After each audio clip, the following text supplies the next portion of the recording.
Can we do something about this trolling behavior with him sticking that thing into the screen? Yeah, please don't. Joe got bounced once before for trolling. He's trolling again. He's being an asshole. Joe, please don't. Which is not surprising. All right, let's do this minute. I don't want to keep Fox on the line here. Okay, good. Okay, now, when we speak or define of God, we are only speaking in an analogous way. We cannot speak in, I believe the word is, what is it, a unonymical way? So we can only speak by way of an analogy. So that poses no problem to God having a mind, because that does not necessarily entail that God's mind or thoughts have to be successive. It may be the case that within our uniform experience that our minds operate in a successive fashion. But he is attempting to smuggle in an inductive argument that the way we understand minds, or the minds that we experience operate in a successive way, would necessitate that God's mind would have to operate in a successive way, i.e. in terms of temporality. So basically he's making a veiled inductive argument which is not logically necessitated. Okay, that's 1 minute.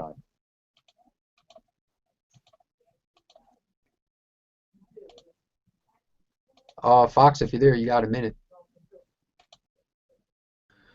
Okay, good. Yeah, this attempt to distract with the red herring of me making an inductive argument, I'm basically asking Dawkins to basically show how it is the case that you can have a mind that, and still be a mind, still correlate with what we think a mind is, which has thoughts which don't have succession, and how it is that you can have one thought changing to another one, which is a change, and this mind is supposedly also unchanging, which is an additional problem, and it still be a mind. It seems to be an inherent quality of thoughts. This seems to be what we mean by the definition of a thought, is that, you know, it takes place in time, and that it changes, and what we mean by consciousness or a mind as a collection of thoughts is that it involves some kind of order or succession. Now, if you have moments, events, if thoughts are like events and they change from one thought to another, that seems to be time by what Dawkins has just outlined as time to be. So I'm not even arguing from logical necessity. I'm just trying to point out that this idea is incoherent and not particularly well evidenced or plausible or intuitive. All right, let's give him a minute to reply. Okay, what Fox is arguing for as incoherent is because what he's saying is our understanding of inductively, and he doesn't want to use the term, but that's exactly what he's doing. He's talking about the minds that he is acquainted with. Therefore, what he's concluding inductively, that because of all of the minds that we know of operate the same way, therefore all minds must operate that way. That's begging the question. All right? He can't demonstrate that through an inductive process. The only way that he could do so would be to define it that way. And you see, that's very easy to dismantle and just say, I don't accept your definition. As I said before, and it went right over his head, when we speak of God or we define God, we are doing so by means of analogy. Okay? We're not speaking about God in a, I believe the term, as I said it before, in a unonymical way. So the bottom line is this, I do not define time in the same way you do. People define time as the order of events, and events is referring to materiality. So your argument is an inductive one, and it fails. All right, before you reply, Fox, I would like to just say that, at least from my perspective here, yeah, I feel like Fox is saying,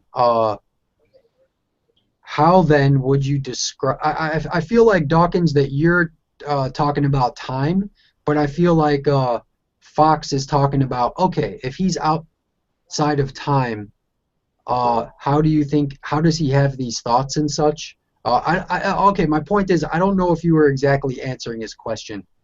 No, he didn't, and it's my time to respond.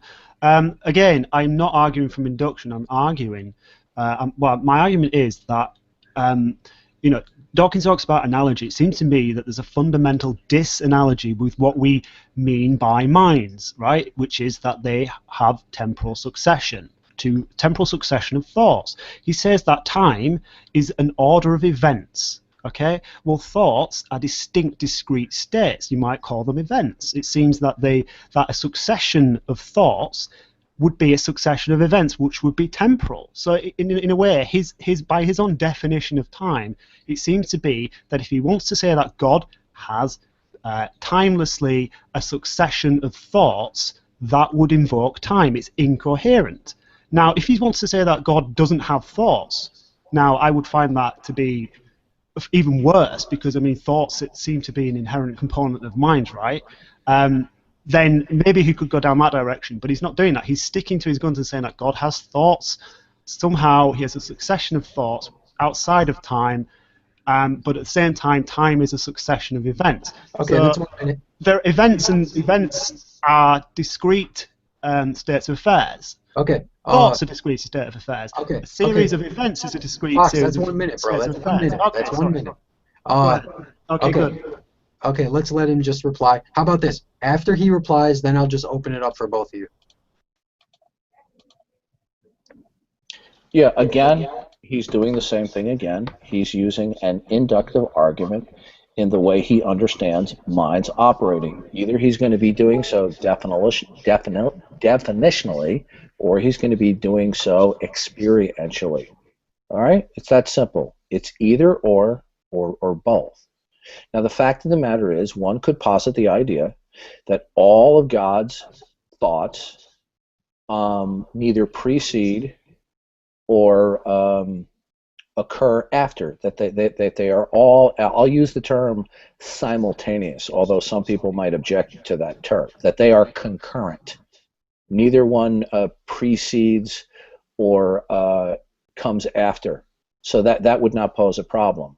So his only argument would be definitional, that it wouldn't fit with a definition, or that based upon the way we know minds. This argument is going around and around in circles. Now, when theologians and Christians speak of God being timeless, it just simply means that he is independent of the That was 1 minute.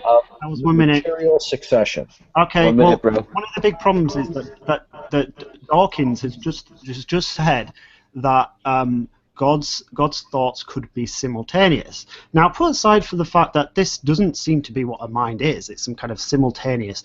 I mean, it just seems bizarre.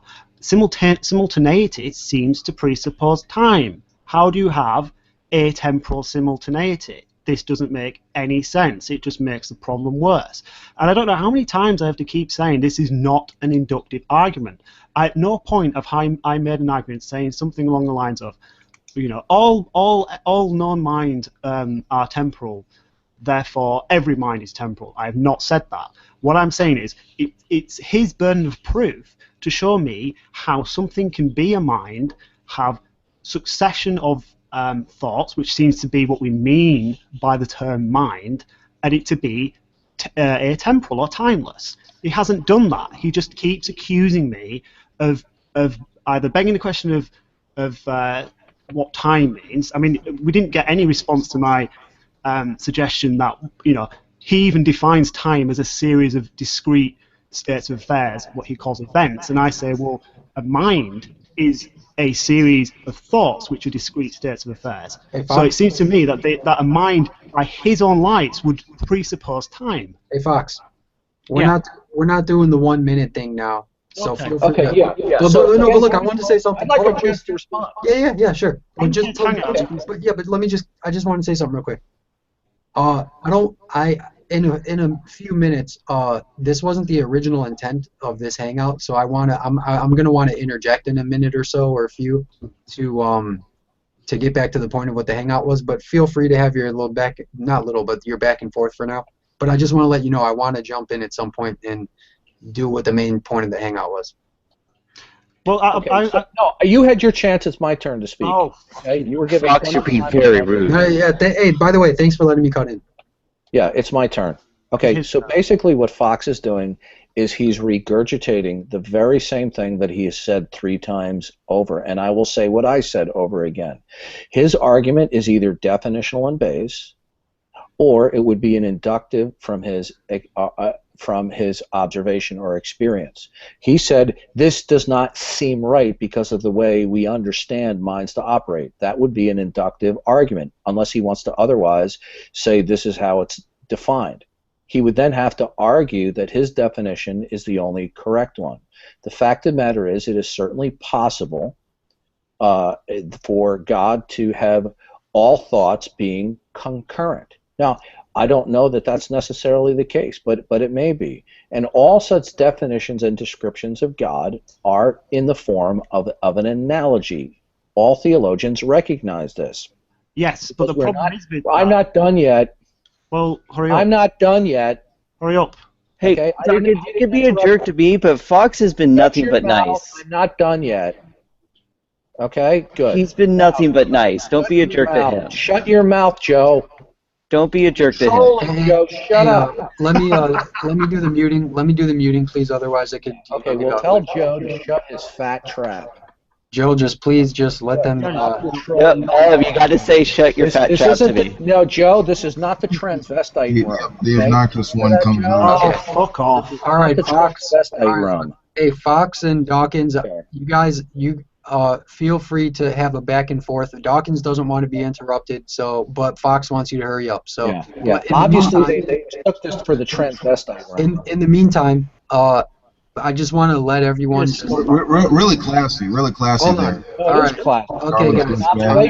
Okay, guys. Somebody with a penis who dressed like a woman. I'm in the middle of a sentence. I'd like to finish a sentence, please. So look, can we just leave them alone to discuss what they're going to discuss for a few minutes, and then I want to change it back to what at least briefly for what I wanted to talk about upon opening this hangout. But for now, you guys do your thing. Good. So we're just going around like a dog chasing its tail. Fox is just repeating the same thing he said before, that the way we understand minds to be. He is making an inductive argument. Otherwise, he's making a case based upon definition. Now, if it's not based upon an inductive argument, if it's not based in an a posteriori way, I hope I pronounced that right. A posteriori. A posteriori, thank you. Then it would be in an a priori way, right? Now, which is it, Fox? Is it definitional, or is it the other? Well, I'm not making an a priori argument. But Okay, the thing is, no. Let me answer your question. Is it the other? Isn't this definition? Do you think definitions? Do you think the definition of other? Can you answer my question? Shut your mouth, Joe. Let me answer your question then. Do you not think that? God, you made me lose my place. So do you not think that definitions are arrived at by a posteriori experiences of things? Okay. So what we mean by a house is what we encounter houses in the world, and we find out that there are similarities between certain types of buildings, and we define it as a house. Now, this is not. You've made no substantive rebuttals to what I've put forward. I want to understand. No, I want to understand. Okay, how it is that it's interesting that you dropped the term simultaneity, because I think you realise that it is inherently a temporal word. Now, how you can have you can lay claim to a temporal concept and use it in a timeless concept. Oh yeah, sure I can. It makes no sense. It's incoherent. Sure, it does make sense. No, it doesn't. So how do you have? It can mean. Let me finish. Okay. How can you have simultaneous thoughts occurring outside of time if simultaneity is a temporal concept? Because I'm using the term simultaneity to mean concurrent, that both things neither precede... happen at the same time. Excuse me, shut your mouth and don't interrupt me. I didn't interrupt you. Okay? That happened at the same time. I said before that some people might object. Shut your mouth. Interrupt me one more time, and I will no longer respond to you. I'm getting tired of you interrupting me. Okay? Now, as I said, some people might object to the word simultaneity, and I inserted another word, since they object to that, would be to be concurrent. Now, in theology, God is okay. Fuck you. You're done. I'm no longer responding to you. You're an asshole. No, you're a complete asshole because you're persisting in interrupting me. You're trolling me. Fox, can you silence him? Wait, hold on a second. He is trolling. Yeah, no, hold on, Fox. What's so hard about not interrupting? You interrupted. Yeah. Don't get butthurt. No. I'm not. You know what? I'm done dealing with Fox because he will not stop interrupting me, and it's a form of trolling. All right, so look, let's